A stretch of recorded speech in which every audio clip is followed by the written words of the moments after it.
Good morning, leggers, and welcome. Thank you for having me on your Zoom channel today. I'm sorry I couldn't be there live. Obviously, none of us are in person. I'm right now starting up a 5K and 10K to help people do their virtual Santa Monica Classic workout or race.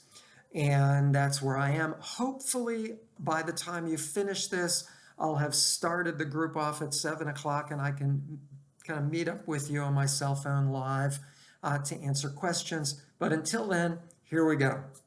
Barry got me in to do this. It is entirely his fault. So you can blame it all on him. The first question is, the real question of this discussion is, why run track? Why do high intensity intervals? Why do that to train for a marathon or for anything? And here's kind of the long version. I can only hope people are not like dropping dead from boredom, but here we go anyway. This is it. Anything you do at low intensity is going to give you a benefit. Walking where you start to get yourself sweating, that's going to give you a lot of what we call endurance. Endurance gives you a long laundry list of benefits physiologically. They include they include a stronger lower left ventricle in your heart, which sends blood all around your entire body. You get more red blood cell count, which brings oxygen all over your body. More all sorts of things. Venous return, strength in your veins to bring the blood back up to the heart. A long laundry list of things, benefits from any level of intensity, including low level of intensity.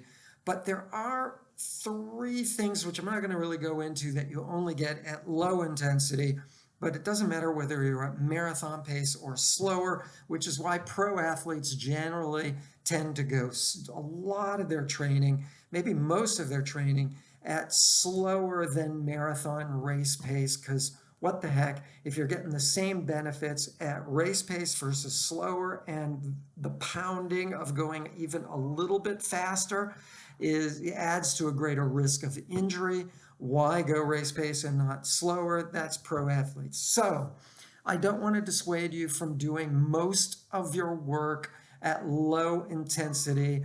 You don't want to just jump on a track and do high intensity work. That's not going to get you anywhere except injured. We're talking about marathon, 5K, 10K, even that distance is more about endurance than it is speed. All right, so let's get into it. You probably want about 80% of your work at that low intensity level that you probably normally train at. I find that there's an epidemic of non-pro athletes and even some pro athletes that just plain train too fast.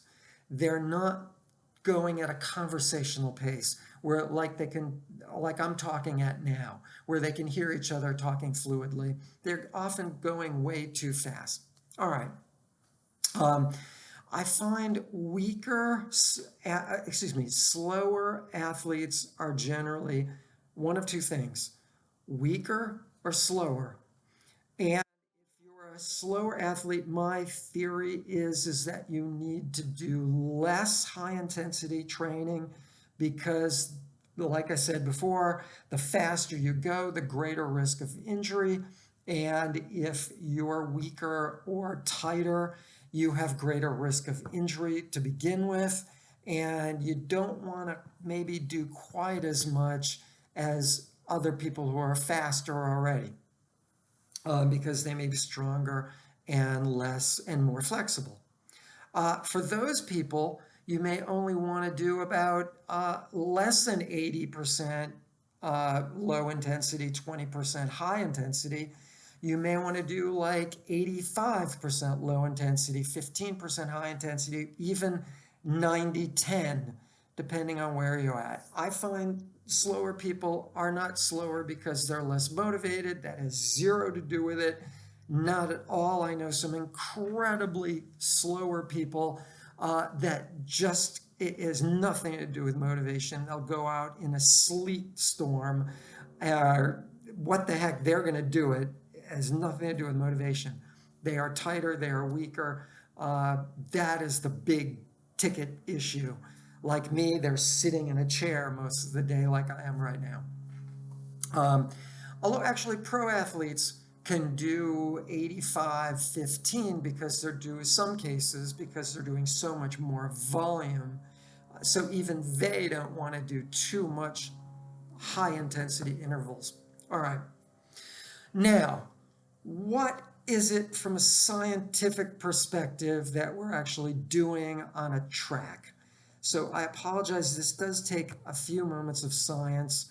Please bear with me. This is the boring portion of our discussion, but it's necessary for you to understand why you are focusing on different things, even with high intensity work. All right, we all have muscles. That's a given.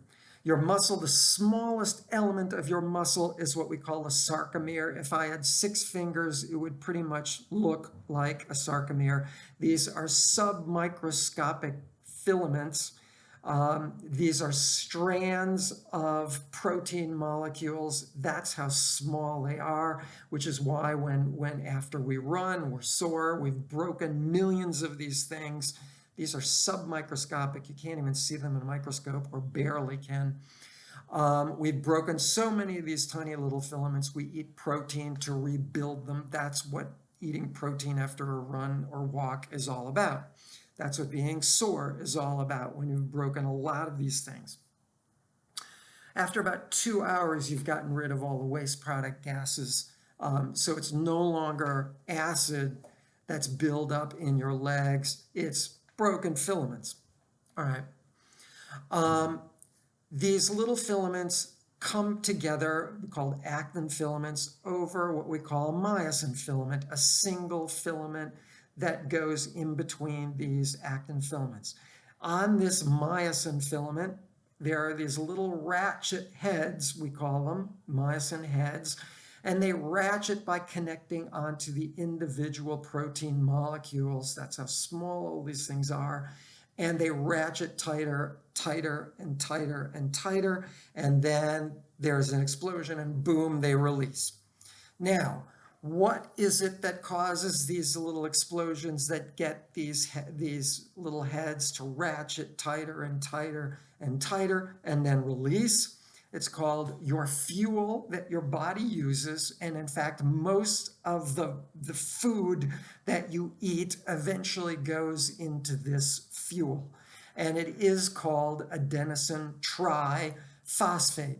Adenosine triphosphate, 3 phosphate molecules that are bonded together, and then when one phosphate molecule breaks away from the other 2, you have an electron that fires out. Boom, it's an explosion.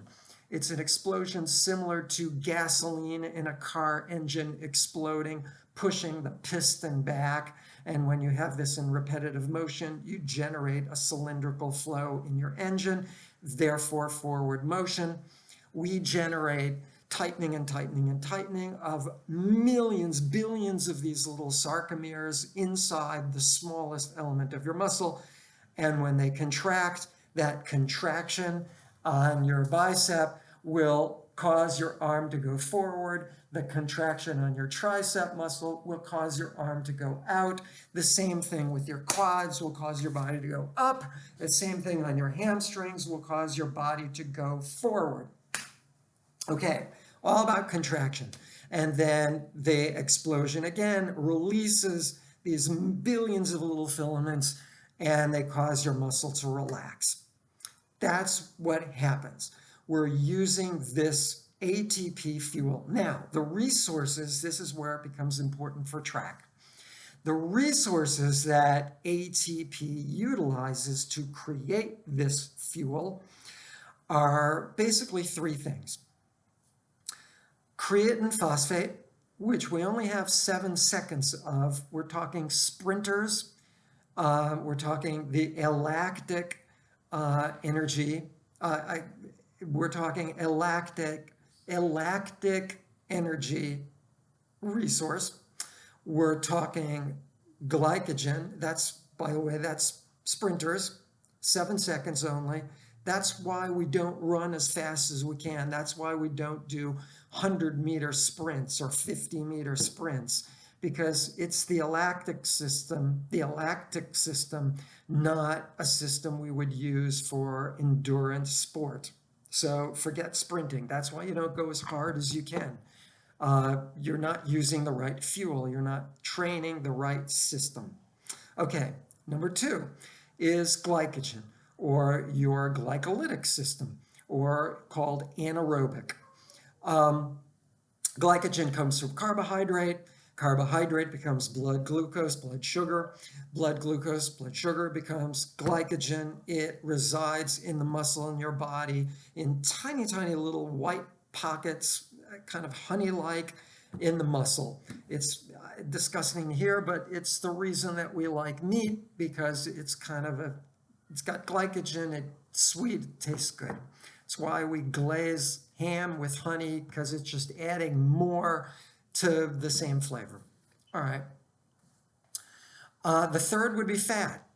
Fat is an abundant reservoir, and that we can turn fat into ATP as well. So fat would be your aerobic system, glycogen, your anaerobic system, and creatine phosphate, your alactic system, which forget that one. So of the two, glycogen, a limited reservoir that we use more at high intensity. As your heart rate goes higher and higher and higher and higher, we use more and more glycogen and less fat, until we're not using any more fat and we are entirely anaerobic, just using glycogen. So if you wanted to raise the bar where you were still using a little bit of fat and not quite as much glycogen, keep in mind you're going for a marathon. If anaerobically, you probably only have, even well-trained non-pro athletes only have about an hour and a half of glycogen where you're no longer using fat. Got it? You could run a 5K, 10K really fast, high heart rate, but after about an hour and a half, even before then, you're going to start to feel like you're burning out. You're going to feel like you're hitting a wall. Get the picture? That's what hitting the wall is all about when you're running out of glycogen. Got it? Okay, to raise the bar where you're still using a little bit of fat to get you beyond that hour and a half, which is what you're going to need for a marathon, anything over an hour and a half, is speed work. Hence, track work.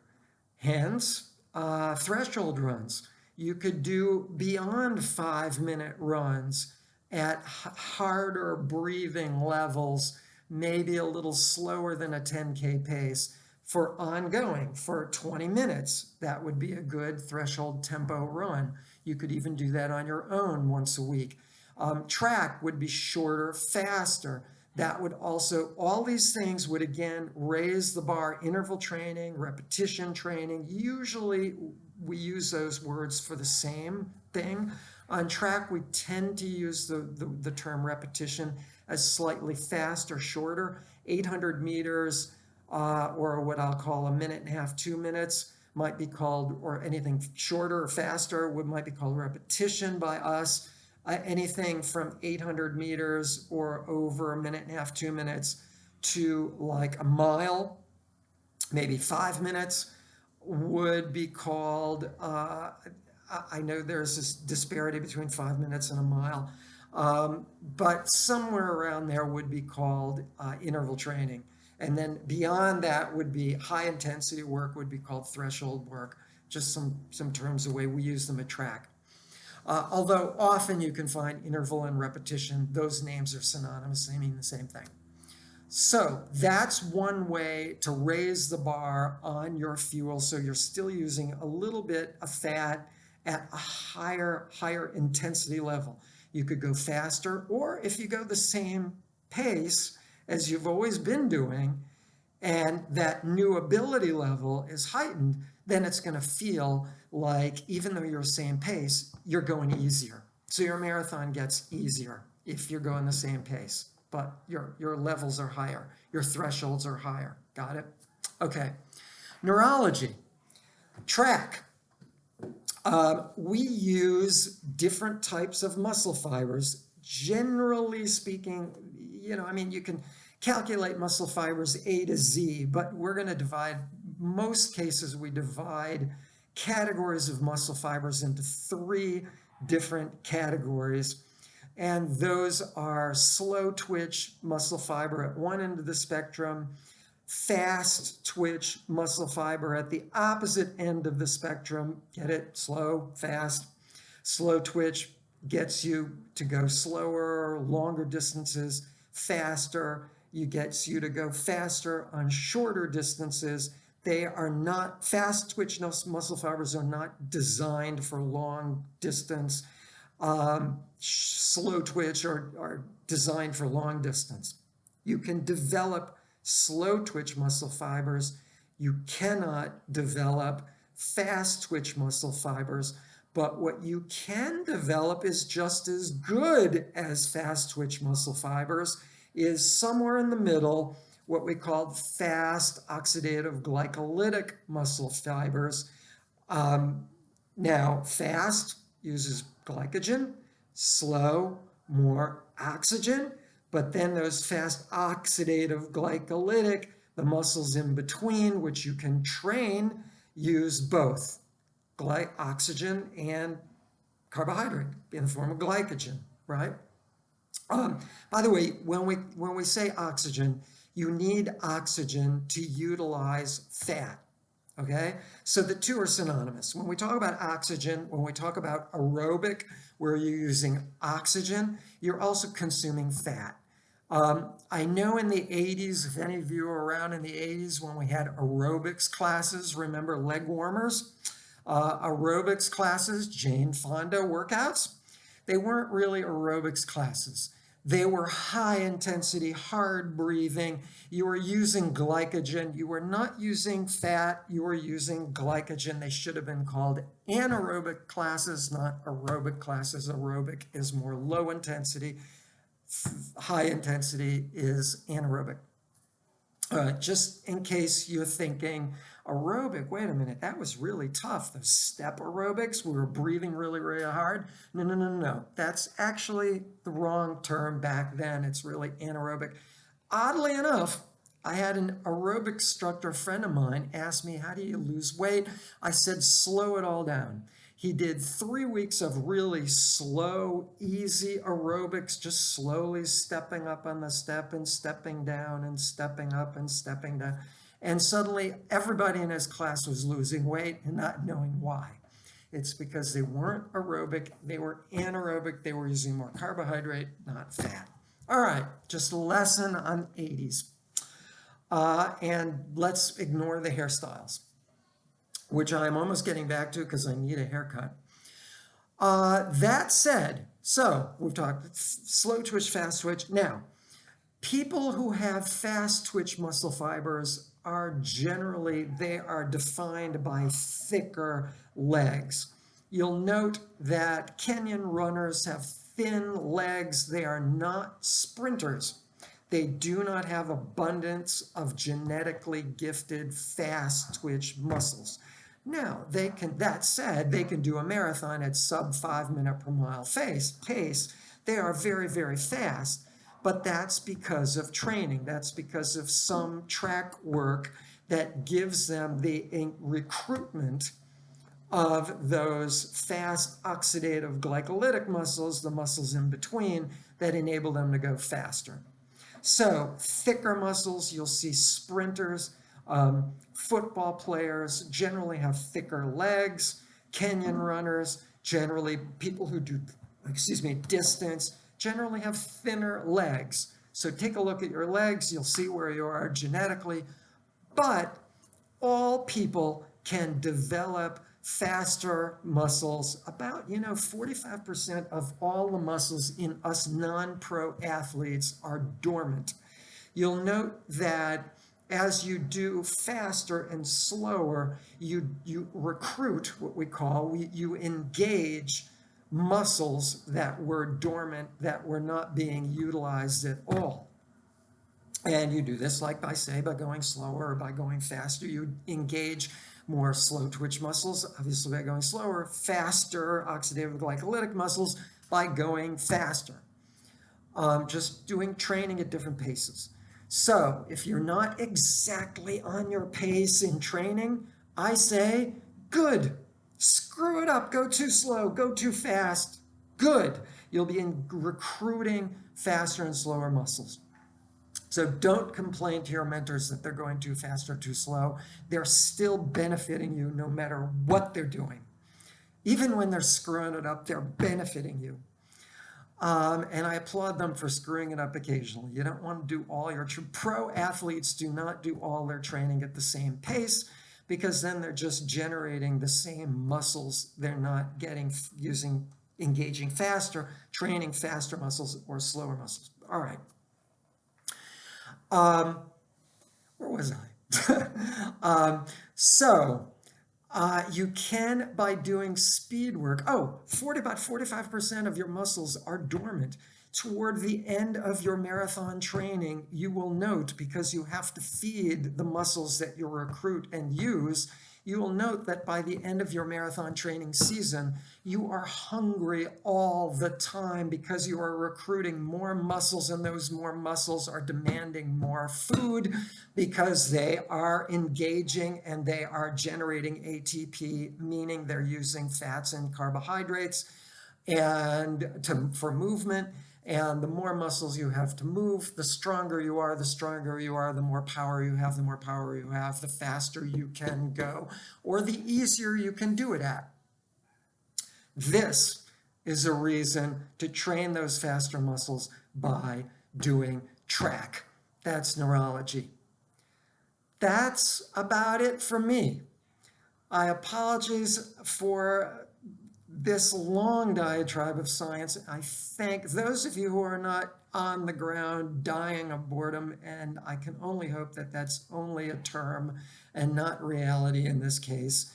I thank you for surviving this discussion, and I hope to be online soon where I can answer any questions. Anyway, have a great day. Don't forget, there is every reason in the world to keep moving, to keep generating those red blood cells and hemoglobin and venous return and a lower ventricle, left ventricle in your heart. All those things you get from doing any work at all. Even if our races are canceled, keep going. There are great neurological benefits. In terms of your brain function, you get all sorts of benefits there that make you at peace. We have so much stress in our society today just from being stuck at home. Those of you who are, you get more serotonin, which puts you at ease, kind of like at the end of a yoga class where you feel at peace with the world. That's serotonin. You get I can't even think of oxytocin, which also generates a feeling of being connected with other people, which so much, right now we're not getting a whole lot of that. From running fast, you do oftentimes in what we call a runner's high, you do get dopamine, which stimulates pleasure centers in your body. Dopamine is stimulated when you finish your to-do list. You feel great. God, I finished it all. One great way to finish a goal, is to cross a finish line of a marathon. You generate a ton of dopamine, which is one of the reasons we love getting that medal. You not only cross the finish line saying, I've done my goal, I've done my to-do list in terms of running season, and then you get a medal over your head saying, I've really finished this thing.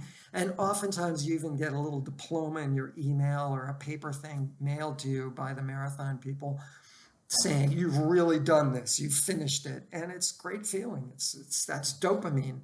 There are all sorts of chemicals that our bodies generate just from doing all of these wonderful things, just from movement. So I can say to all of you, even though you can't be together, God knows.